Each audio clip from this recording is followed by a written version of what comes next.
Well, welcome back, everyone, to another instalment of A League of Our Own, which is run by Montrose Football Club. An opportunity for you guys to see a couple of our first-team players again and find out what they think of one of the teams in our league this season. And don't forget, it's not one of these things that we don't have a wee competition at the end, so we've got a Mr. and Mr. as well. So, delighted to be joined by Mr. Russell Mclean and Alan Flem. Woo! Flames, eh? Lovely to see you two again. So, Rusty, how you been getting on the last couple of months? I've been okay. I got my operation on my ankle 5 weeks ago now. So I'm just at this moment back doing a wee bit of running. So I should be back fit for the start of the season. All things going well. I'm not sure that Flems was agreeing with this running business there. There was a bit of a look in his eye that he wasn't convinced you were going to be back straight into it. Never really ran, to be honest with you, but I'm trying to. I'm trying to. We'll call it light jogging at the moment. Light jogging. Right. Well, I'm glad the operation has been a success. That is the main thing. Well, that time will tell if it's a success, but at the moment, it's looking good. Yes. So, Flems, what about yourself? How's the last couple of months been for you, mate? Haircut. That's all I've got. Really? Had a haircut. Falling onto your face. It's pretty bad, but I can't be bothered with that. So it's either one or the other. Either long hair or a fake beard. Not two at the same time. No. Anyway, couldn't cope with that. I thought you'd be basking in the glory of your most mind, fabulous victory you had there. I thought you'd be milking it for all it was worth the last couple of months. Nah, not at all. No. Fuck. Cheat. I'll tell you what, Flems, if you just move back a wee bit, right? When I first saw you the night, now move your phone a wee bit, I thought you were like a player from the 1966 Argentinian side. All right. Who? That's quite the boy that got sent off in the quarterfinals against England. Can't remember his name. Goalie. No, it wasn't the goalie. No. I think it might have been the captain, actually. Wasn't good. So, glad to see you boys are both fit and healthy at the moment, which is great. You've got the, I don't know, maybe short straw, I don't know, of having one of our teams which weren't in our league last year. It's Cove, the new boys. So, Flems, I'm going to start with you. What's your thoughts on these guys and how big an impact you think they'll maybe have in our league this season? Cove will be good. They've spent well. They spend chuck money about the place, and they signed Leighton McIntosh. So he's obviously going to look to score goals along with Rory and Mitch. So they've got a potent forward line. They've kept together the nucleus, the championship winning team. So I think they'll do quite well. Yeah, everyone seems to be going on about Partick and Falkirk and whatnot, but Cove will not be that far away. And they'll probably like that, just the sort of team going under a radar and quietly going about their business, eh? Yeah, definitely. Yeah, they just hover underneath and look to pounds. Yeah. What about you, Rusty? What's your thoughts on the Cove team? Well, I played under Paul Hartley when he was at Alloa, so I know for all that he's maybe not highly regarded as a full-time manager, but at part-time level when I was there, that Alloa team were flying. I mean, we took them at that time the third division to the championship in about, what, was it 4 years, 5 years? I don't know, but obviously he's got a track record with the part-time clubs, and it showed last year. They romped that league last year, and I agree with Flem. I think that this season everybody's talking about the two full-time clubs, Partick and Falkirk, but I do think that they'll be up there, and they'll be one of the teams that few months into the season, everybody will be looking at them going, they're potentially the team to beat. As Flem touched upon, the three strikers, I played with Rory at Peterhead, and for all that he's maybe getting a bit older and not as mobile, give him the ball within 20 yards of the goal, and it's going on target at least. I mean, his record speaks for itself, and Megginson's got a similar record. And obviously, he's not played at this level for as long as Rory, but they've both got prolific records. So as well as that, they've got a good back four, got a good midfield. You know, they've got a good mix of youth and experience as well. So I think they'll be there and thereabouts this season, certainly. So as you said, they could actually be the danger side for everybody out there, eh? I think they could be. I don't think many teams will go to the Balmoral Stadium, it's called, and take points. It'll not be a happy hunting ground for everybody. I certainly don't think that. No. And Flames, obviously the very last game of the season actually is against these guys.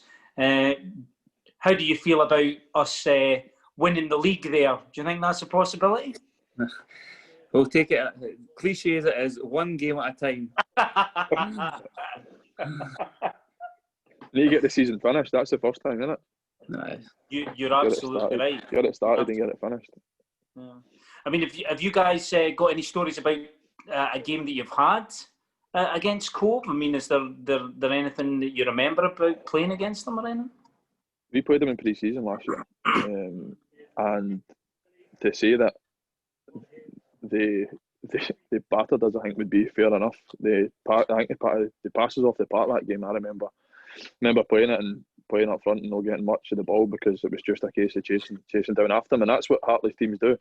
That's what he done at Alloa. He got a good team. If he got a system, he did play a 4-1-2-1-2 with Alloa. I don't know. I think he'll probably still play the same, and they just pass it. For any of the fans that once the fans get back to games, if we ever play Cove and you can hear Hartley, you'll hear him screaming, pass the ball forward. That's all they do. So I think that's what that'll be what they're all about. Yeah. So we're in for a few good games against these guys, that's for sure, eh? I believe so, aye. Tough games. Yeah. Certainly not like most teams that would come up a league and you think, right, maybe got a chance against these boys, but inexperienced perhaps, and they're not used to being in that kind of level. It's just not applicable to these boys. So, yeah, tough for us, I think.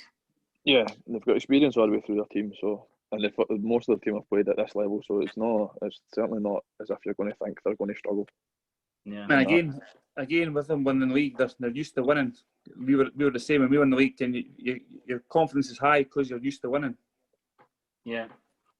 Yeah, success breeds success, as they always say, eh? Yep. Something like that. All day. That's all we're getting. Right, chaps, here we go. Some may say this is the most important part of our wee interview tonight. It's the Mr. and Mr. competition. So, 8 questions, and you should have something blue. Have you got something blue there that you can show us? Something nice face mask, and was just a bit of plastic there, Rusty, is it? I think it's a bin bag, actually, a blue bin bag. Right, okay. And you should have something white. And toilet roll, nice. Okay, so in his mouth.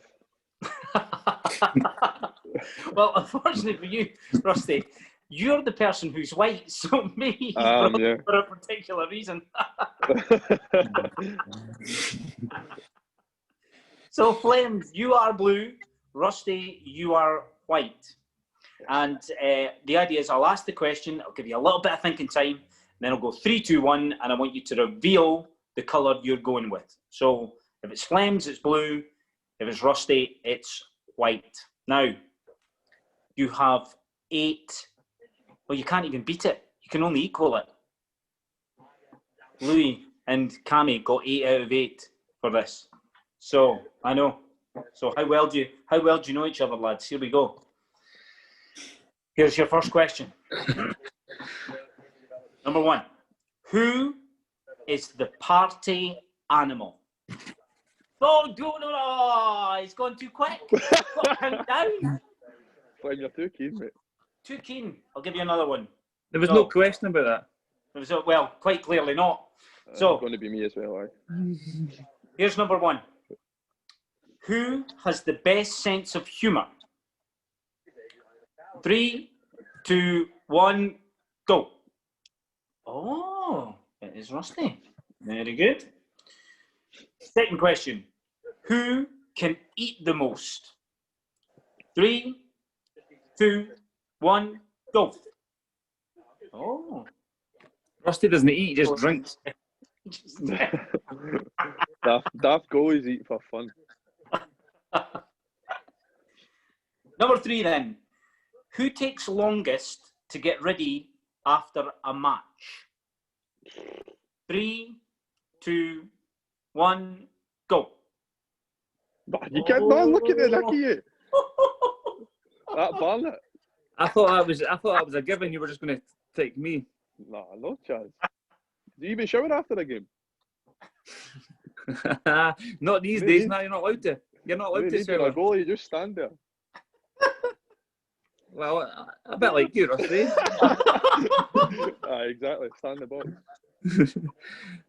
Oh, this is like a proper Mr. and Mrs. competition now. This is great stuff. So, Mr. and Mr. reminder. Number 4. Who swears most? 3, 2, 1, go. Oh, definitely Rusty. Number 5. Who is most likely to remove a spider from the changing room? 3, 2, 1, go. Very easy. Okay. Sanitized goalie gloves. It's goalie gloves, sorry. Sanitized goalie gloves. Right, number 6. Who is the biggest baby when they have a cold? 3, 2, 1, go. Oh, okay. I'll have to get another one now, so I'll go with...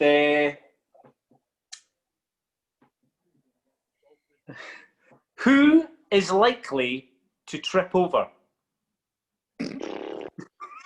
3, 2, 1, go. The baby giraffe. And this is the last one. Who has the biggest bum? 3, 2, No 1, bum between us. go. I was going to say that. A couple of ironing boards you've just asked that question. That's the point, boys. That's the point. Oh, chaps. 6 out of 8. No great that. So Flem, no bad. It's no bad considering he's at one end of the training pitch and I'm at the other. That's a good point, well made, actually. Take that. Yeah. It's not bad when we speak to each other. No. I know. You're obviously quite observant, though. Hope everybody knows that the goalies just go away in a wee corner and kick balls at each other. Tuesday, Thursday. You seem we could have matched you up better. Is that what you're telling me here? Nah, not at all. I don't even think Flem and Aaron would have a clue if they don't speak to each other. They don't speak.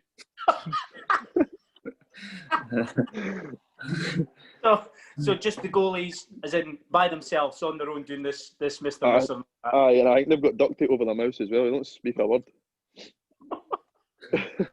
Flem, so you coming into your defence here at all? Nah, that's nothing against Flem. Might be the people who's training me. You know what I mean? I don't. Aye, well. Billy does all the talking for us. It's a good point. He's a good spokesperson for you all. Definitely. Right, well, look, lovely seeing you guys again. Hopefully the next time we see you, we'll actually be at Links Park and see you boys playing on the pitch. Looking forward to it. Yeah. Right. Take care of yourselves, lads. Right, Everyone stay safe. Thank you. Bye-bye. Bye.